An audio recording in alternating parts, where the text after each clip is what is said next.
I'm glad you're able to rejoin us for this interesting conversation. Tell me what AFRO was like then when you first joined. Oh man, the AFRO was it was just an ideal place to work. Uh, the family was into doing things. The family believed in covering colored people and their interests around the world. And we found all kind of ways to get stories done.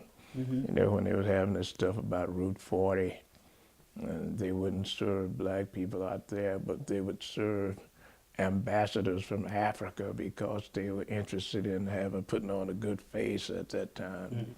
Now, the AFRO went out and rented some limousines and rented some garb that would be worn by African dignitaries and that sort of thing.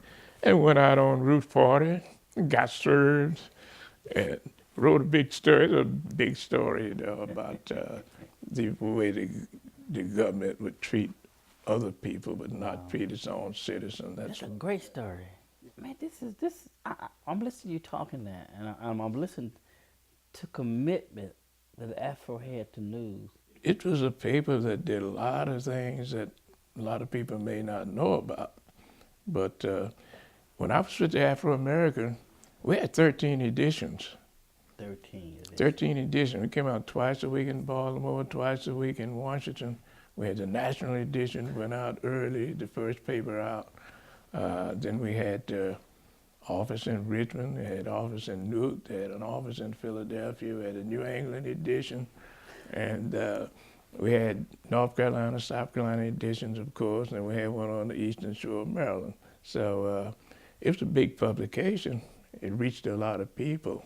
How long had you been here when you was sent to Little Rock? I had come up to the AFRO and gone through tests that they give and covered some stories, did some writing and that sort of thing. Did you feel a sense of duty, though, covering that?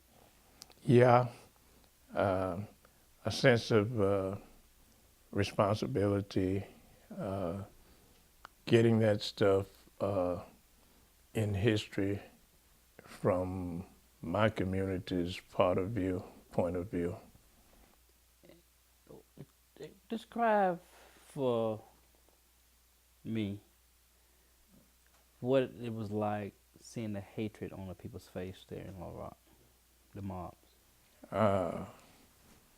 It was just sort of devastating. This was 1957, and we considered that we had been making some progress. On that corner that I mentioned to you before, 16th and Park, I don't know if the lady lived there or not, or whether she was just up there on the occasion. But when we were up there, when the kids got into the school and the National Guard, the military troops had settled things down. Man, she was just up there wringing her hands and crying because they're in our school.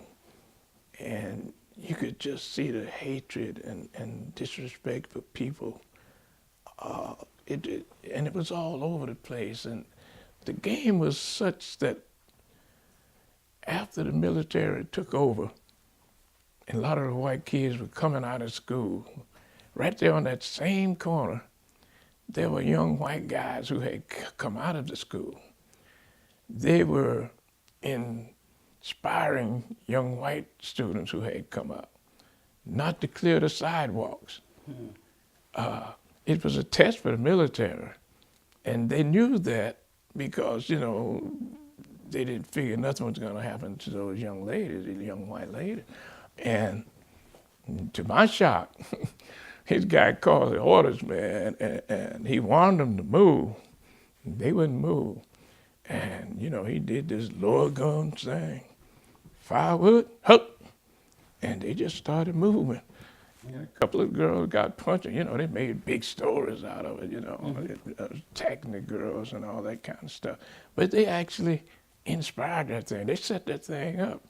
I'm right there watching them, you know. They set that kind of stuff up.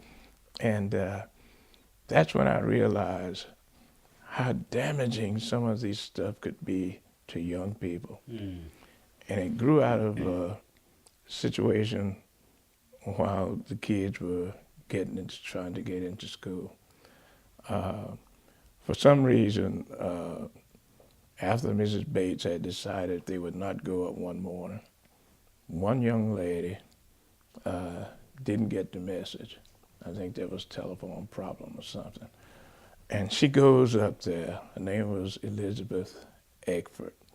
She's all alone, and she tried to get through the National Guard people. One wouldn't let her through, so she tried another one. And that's when she realized they weren't there to help her. They weren't her friends. And she started walking back, try to catch the bus out. And a group of people just sort of surrounded her and gave her an awful hard time, called her names and all that kind of stuff.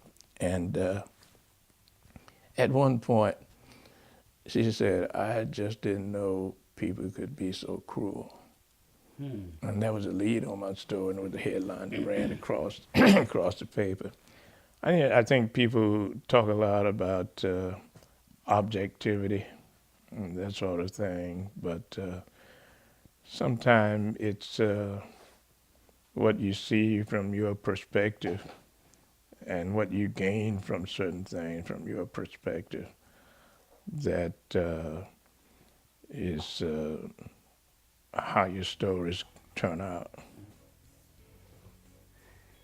Please don't touch that dial. We have a lot more discussion ahead.